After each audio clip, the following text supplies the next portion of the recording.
Hello children, today we shall solve our Kidwiz book page number 27 and the topic is abbreviations. Abbreviations क्या होते हैं? संक्षिप्त रूप, छोटा रूप यानी छोटे रूप में लिखना। अब जैसे हमारे स्कूल का नाम है दयानंद एंग्लो वैदिक, अब इसको हम शॉर्ट फॉर्म में कैसे लिखते हैं? DAV। तो ये हुई इसकी एब्रीविएशन। अब इसमें देखो, read the following abbreviations and right there full form. अब क्या है कि जो ये एब्रीविएशंस दे रखी है, संक्षिप्त रूप जो दे रखा है उसको पढ़ो और फिर उनकी फुल फॉर्म लिखनी है, पूरा रूप हमें लिखना है, पूरा नाम हमें इनका लिखना है।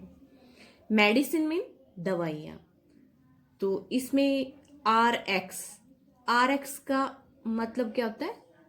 प्रिस्क्रिप्शन, यानी क्या डॉक्टर ने आपको सलाह दी है, क्या डॉक्टर ने आपको औषधि लिखी है, क्या दवाइयाँ लिखी हैं।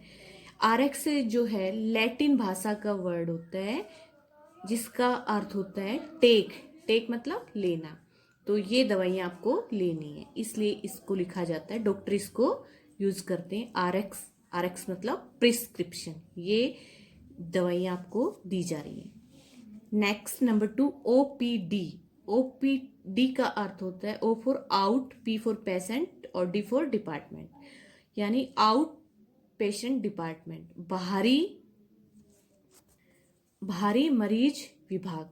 तो OPD क्या होता है कि जब भी कोई मरीज आता है, कोई भी बीमार व्यक्ति आता है, तो उसका डॉक्टर से मिलने से पहले वो रिसेप्शन पे जाके अपना रजिस्ट्रेशन करवाता है, फिर डॉक्टर के पास जाता है, तो उसकी जो जो चीज़ें चेक की जाती है, सब टेस्ट जो किए जाते हैं, ये क्या करना होगा आगे, ये सब OPD में ही बताया जाता है।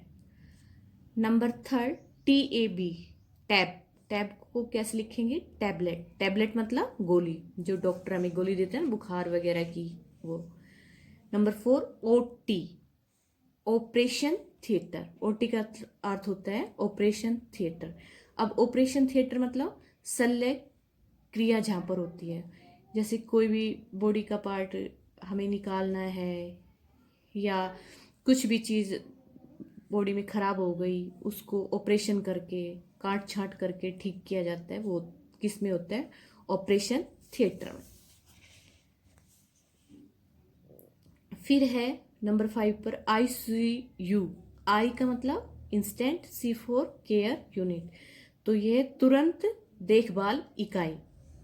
तो इसका मतलब क्या होता है? ICU में तुरंत तभी की तभी कोई अगर पेशेंट बहुत गंभीर होता है, कोई मरीज बहुत ज़्यादा बुरी कंडीशन में होता है, तो उसको ICU में रखा जाता है, इंस्टेंट केयर यूनिट में, कि ताकि उसको तुरंत की तुरंत जल्दी से जल्दी सारी सुविधाएं प्रदान की जाए। नेक्स्ट टॉपिक है हमारा डिफेंस हो गया सुरक्षा, रक्षा। तो यहाँ पे तो ये आर्मी की पिक्चर दिखा रखी है, तो देखो इसमें AHQ, A for army, H for head, Q for quarter. तो ये हुआ सेना मुख्यालय, आर्मी हेडक्वार्टर। सेना के जो मुख्यालय होते हैं उनको शॉर्ट फॉर्म में लिखा जाएगा AHQ। नंबर 2 है NDA, N for national, D for defence और A फॉर एकेडमी, राष्ट्रीय सुरक्षा अकादमी। Number 3 IMA, I for Indian, M for military, A for academy. तो ये हुआ भारतीय सैन्य अकादमी। तो ये सारे ये डिफेंस से रिलेटेड है। Next topic non governmental organisation. अब ये है गैर सरकारी संस्थाएं। तो गैर सरकारी संस्थाएं जो सरकार के अलावा सरकारी इन पर मतलब इनको जारी नहीं करती, इनको बनाती नहीं, ये नॉन गवर्नमेंटल है, यानी कोई भी ग्रुप बना सकते हैं इनको, कोई भी लोग इनको शुरू कर सकते हैं। तो ये है SBT, S for slam, B for बालक, T फॉर ट्रस्ट, स्लाम बालक ट्रस्ट।